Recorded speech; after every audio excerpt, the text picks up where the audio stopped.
Assalamualaikum warahmatullahi wabarakatuh. Saya Deng Adi Podcast. Kali ini saya sedang berada di Kebun Raya Bulo ya. Ini adalah salah satu kawasan durian ya, durian motong dan varietas yang lain. Tapi saya tidak akan bicara mengenai durian. Ya, saya lagi bersama owner kebun Bukit Merdeka ini yang sejak mungkin sudah 25 tahun terakhir saya bersahabat ya, sebagai aktivis dan saya sebagai wartawan, dan kami ketemu lagi nih. Apa kabar Bung Aco?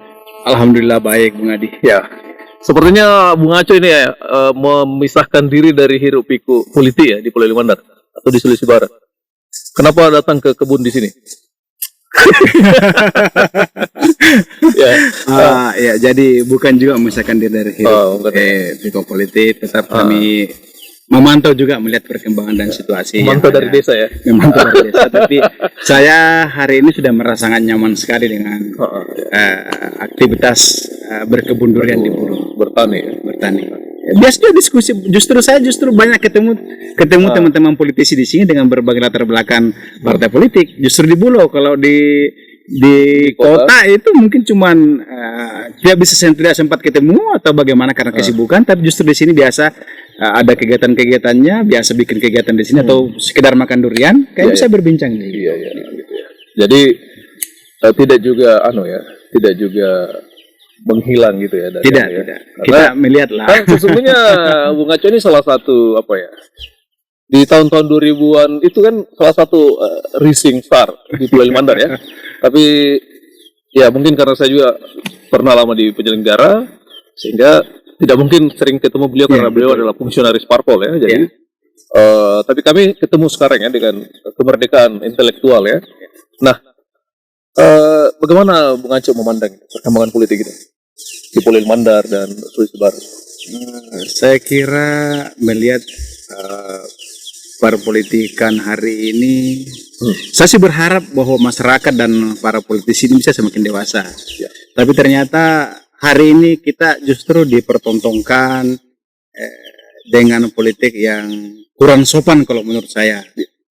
Mulai dari tingkat kabupaten dengan terbukanya sistem pemilu yang ada hari ini, pemilihan langsung yang justru saya lihat justru caci maki yang muncul, bukan adu gagasan, adu visi yang ada, tapi justru yang muncul itu sangat jauh dari harapan kita sebagai orang Mandar yang sifat kalah itu kan. Seperti itu. Tadi disebutkan tentang sebagai orang Mandar, filosofi apa yang Bung Aco pegang itu sebagai politisi muda dengan karakter Mandar ini? Saya sih berharap begini, bahwa kita bisa saling menghargai lah. Bahwa kita memang satu sisi memang kita mungkin berbeda latar belakang politik, tetapi kan tujuan kita bagaimana mau menjadi pemimpin yang bagus, yang bisa memberikan rasa aman kepada masyarakat kita, kepada penduduk kita. Tapi kalau yang ada ditampilkan, dipertontonkan kepada masyarakat adalah semata-mata dukungan, mau mati untuk calon kita atau untuk dukungan kita, apa yang kita mau dapat dari situ? Tidak ada. Padahal seharusnya kan pilihan-pilihan itu berbasis rasionalitas. Saya kira seperti itu. Gitu ya. Kan Bung Aco juga mengikuti kayak pemilu 2024 ini. Bahkan pilpresnya yang ramai ini. Bagaimana memandangnya itu ya? Saya sering baca di status Facebooknya gitu kan. Terakhir ini mungkin kemarin saya jujur, kalau 1 tahun terakhir kemarin saya tertarik kepada salah satu paslon. Sebelum jadi paslonnya. Tapi saya lihat dari debat ini justru kalau dari debat mungkin orang bisa menetapkan pilihan, justru sekarang jadi kabur saya untuk menetapkan pilihan setelah melihat dari dari situasi swing voter dari kondisi yang dimunculkan di sini, bahwa kita sangat tidak berharap bahwa di sana ada saling dalam tanda petik ya. Wajar kalau menurut saya, kalau masyarakatnya atau masyarakat tingkat bawah yang melakukan hal seperti itu, biasalah bisa kita dengar. Tapi kalau para pelaku atau elit politik yang melakukan hal seperti itu kan kasihan. Jangan membangun apatisme gitu ya.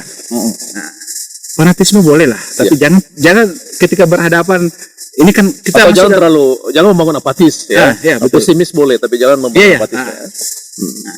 Saya kira seperti itu.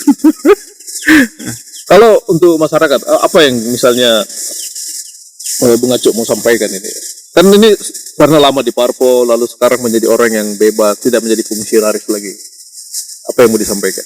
Saya ingin betul-betul masyarakat ini kan tidak lama lagi, tidak sampai sebulan lagi. Ya, tidak lama lagi. Tidak lama lagi. Kami berharap bahwa dalam menentukan pilihan-pilihan ke depan ini betul-betul mulai dari tingkat daerah ya, kita bicara pemilihan anggota legislatif sampai presiden, bahwa kita betul-betul bisalah memilih orang yang bisa mengayomi kita, melindungi kita. Karena jangan sampai kita memilih anggota DPR kita atau pasangan calon presiden hanya melihat dari bagaimana dia mampu berbicara di muka umum, tapi pada akhirnya nanti dia tidak mampu berbuat apa-apa. Kalau anggota DPR jangan sampai nanti masuk ke DPR nanti terbuka mulutnya hanya untuk makan kue, karena memang masih banyak sampai hari ini. Nah, tidak ada kita dengar dia punya gagasan apa, dia punya apa. Sekarang ketua DPR 5 tahun tidak pernah bersuara sekalipun saya dengar. Kita sangat tidak berharap dengan keterbukaan yang ada, dengan media masif begini, dengan masalah-masalah sosial, ini tidak. Saya lihat masih 1-2 orang saja yang kalau kita level kabupaten yang mampu berbicara untuk itu. Kemana mereka? Padahal fasilitas sudah diberikan tidak sama dengan waktu kami di DPR pada saat itu. Ya, masih terbatas. Ya, masih sangat terbatas. Ya. Kemudian kan publik juga melihat situasi yang ada, masyarakat melihat, mengontrol ini, tapi kan ternyata tidak ada. Apa yang terjadi sesungguhnya? Kenapa misalnya masyarakat juga tidak makin kritis, lalu yang wakil-wakil rakyat ini juga tidak Bung Acuk anggap tidak fungsional gitu? Saya kira di sini ini semua ada kesalahan di sini. Politisinya juga, masyarakatnya juga. Ini terlanjur mereka ini saya lihat dengan adanya apa istilahnya money politik mungkin ya. Money politik. Membayar suara itu ini yang merusak sekali. Dan hari ini tidak mampu kita kikis, tidak berdaya kita. Saya kemarin pernah ketemu masyarakat di Bulo. Saya bilang, ini kalau persoalan Bulo Anda memilih karena ada uangnya, Anda tidak akan pernah memilih orang Bulo. Anda tidak akan pernah memilih tetanggamu atau keluargamu. Tentu Anda akan maju sebagai caleg. Yang maju sebagai caleg. Tentu Anda akan memilih orang yang ada duitnya, orang yang memberikan Anda duit. Iya. Saya kira seperti itu. Anda tidak akan memilih orang yang paling dekat dengan Anda, yang mungkin sering membantu Anda gitu ya. Jadi saya selalu jujur-jujur aja bicara. Saya tidak berpihak kepada siapapun. Saya bukan orang partai politik lagi. Saya sudah 7 tahun kemarin sudah mundur. Jadi saya apa lagi? Saya kasihan melihat situasi ini. Pemirsa, saya ingin mereview ya bahwa Bung Acuk ini salah satu penggerak demonstrasi di masa proyek Seka-Seka ya, Gedung Seka-Seka yang luar biasa itu, dan untuk sementara mungkin itulah salah satu demonstrasi paling lama di daratan Sulawesi ya, yang sampai 3 bulan mereka menduduki kantor DPR. 3 bulan lebih. 3 bulan lebih ya. 112 hari. Bahkan teman-teman demonstran itu malah pernah sampai sholat Idul Fitri ya. Begitu lamanya mereka di kantor DPRD Pololi Mandar waktu itu ya. Jadi tentu apa yang dia sampaikan ini itu merupakan refleksinya dalam melihat bagaimana fenomena yang mereka hadapi dulu. Kemudian Bung Acuk itu waktu itu bisa masuk menjadi anggota DPR ya.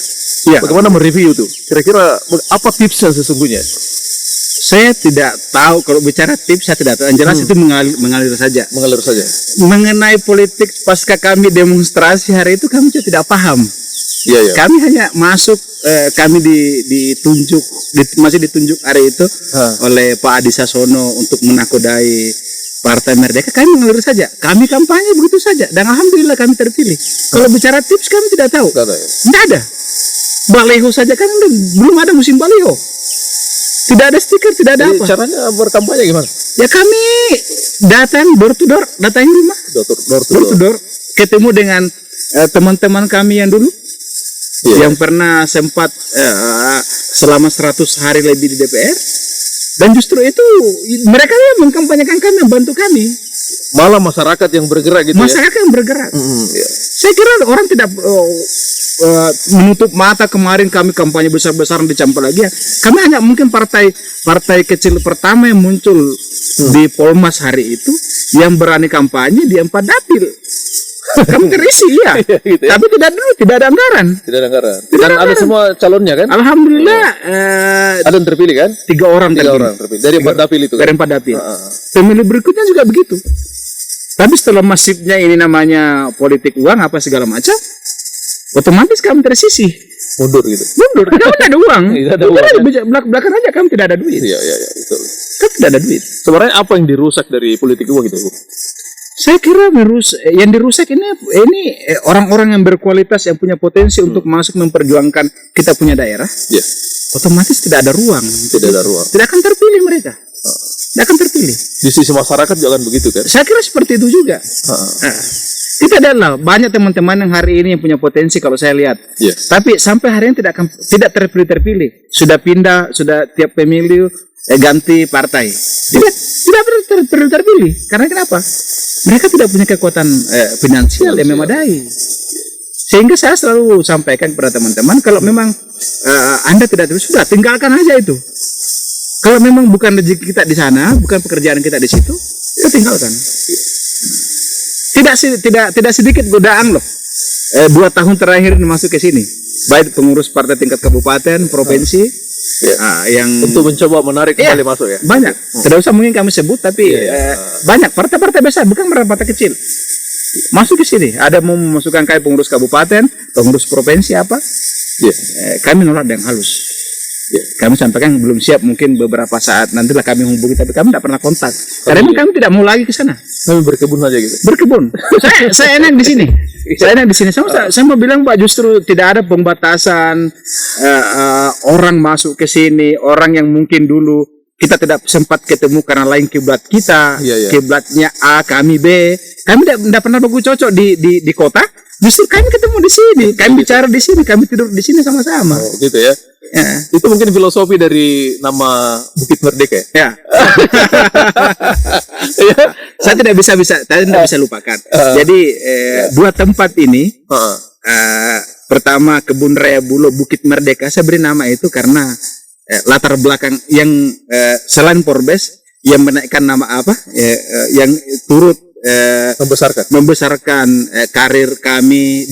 Kita dikenal di Sulawesi Barat, di Pulau Limandar pada khususnya itu karena ada Partai Merdeka.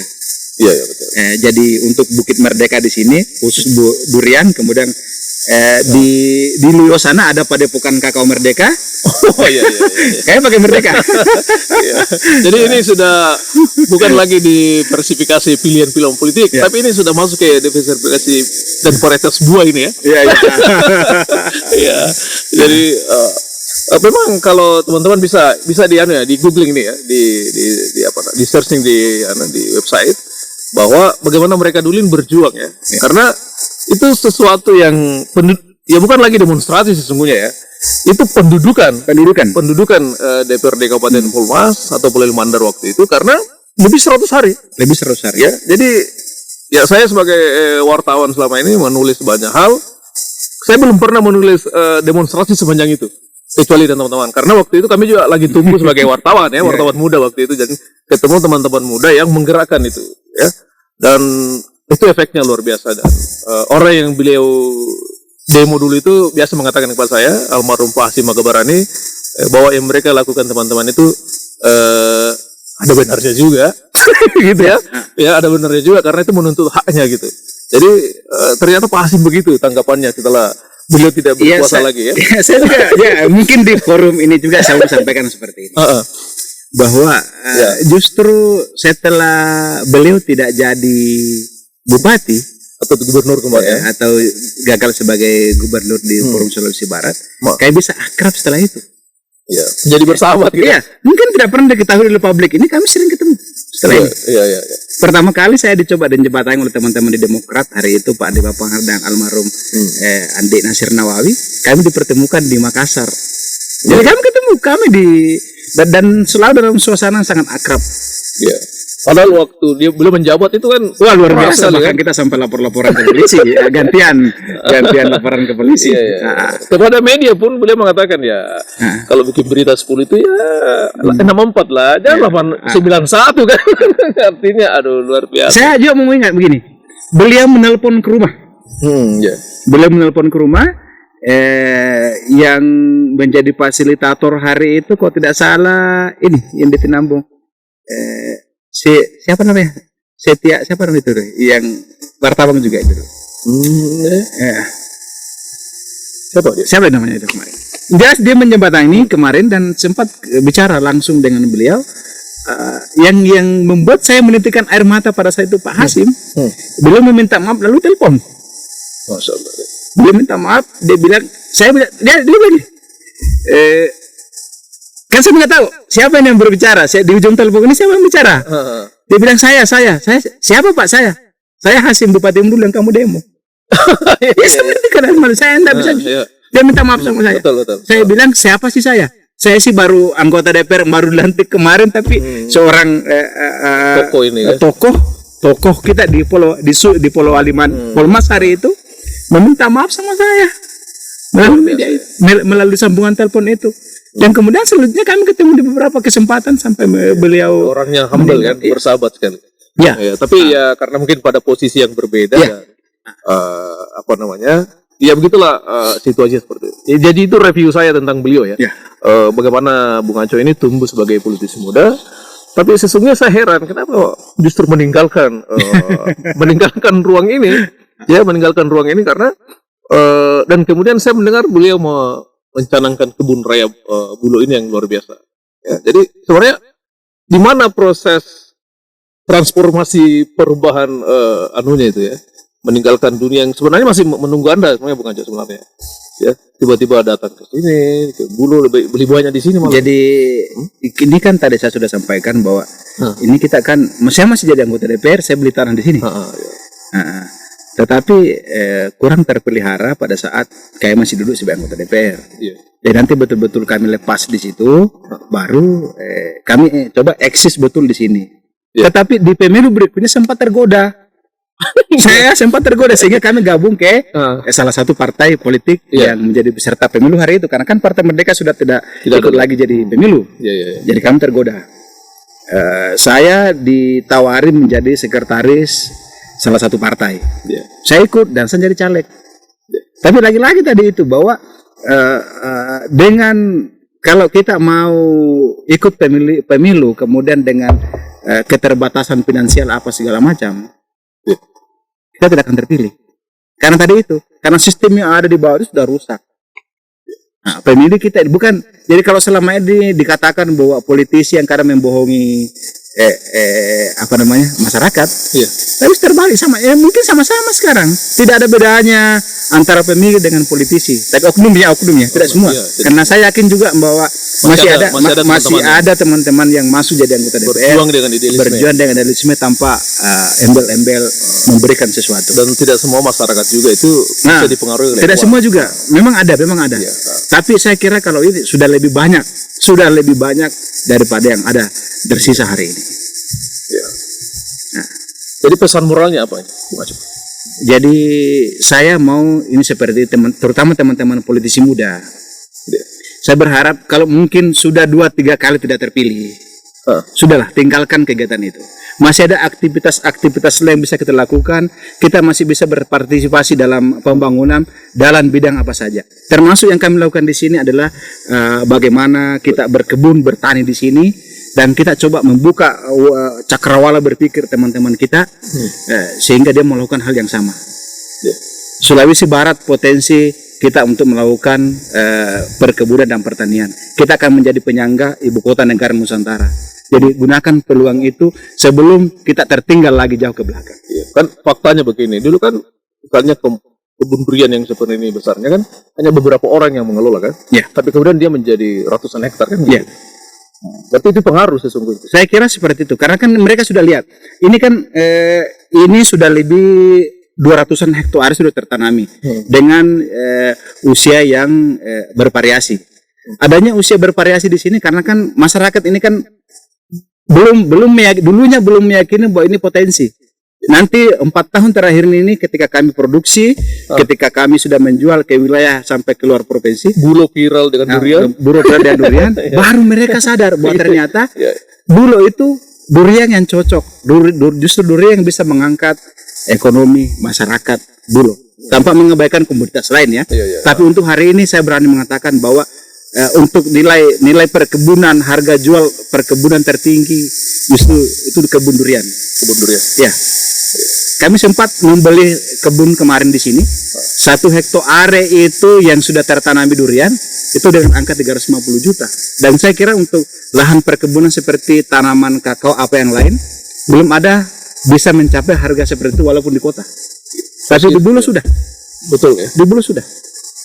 Kemudian Bung Waco, ini ada fenomena tentang anak muda di desa yang banyak meninggalkan perkebunan atau menjadi petani. Mereka lebih banyak ke kota. Bagaimana sebenarnya melihat itu fenomena begitu?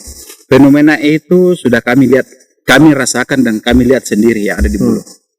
Terutama daerah-daerah pegunungan. Iya. Mereka jadi kan sebenarnya saya selalu berpikir begini, tidak apa-apa kita menuntut pendidikan tinggi-tinggi karena itu kebutuhan kita, bukan kebutuhan hanya untuk diri kita sendiri, tapi untuk bagaimana membangun daerah kita. Tapi kalau sudah itu kembali ke desamu. Makanya kemarin ada seorang anak muda di Mambi kemarin yang kebetulan menurut saya dia sarjana di kebun saya, di kebun kakao saya. Karena dia tugas akhirnya skripsinya itu penelitian kakao. Jadi saya bilang kalau memang kamu tidak dapat pekerjaan setelah kamu sarjana, kamu kembalilah ke Mambi. Kamu tanam komoditas buah yang cocok untuk daerah Mambi. Kau tanam 1 tahun baru kamu tinggalkan untuk cari pekerjaan. Setelah itu kalau kamu cari pekerjaan ternyata tidak ada juga pekerjaan mapan yang kamu dapatkan, kamu kembali kelola itu, insya Allah IKN menantimu. Jadi komoditas apa saja yang cocok. Saya lihat anaknya sekarang ada di Morowali dan biasa kontak-kontak, mudah-mudahan dia kayak akan kembali nanti ini.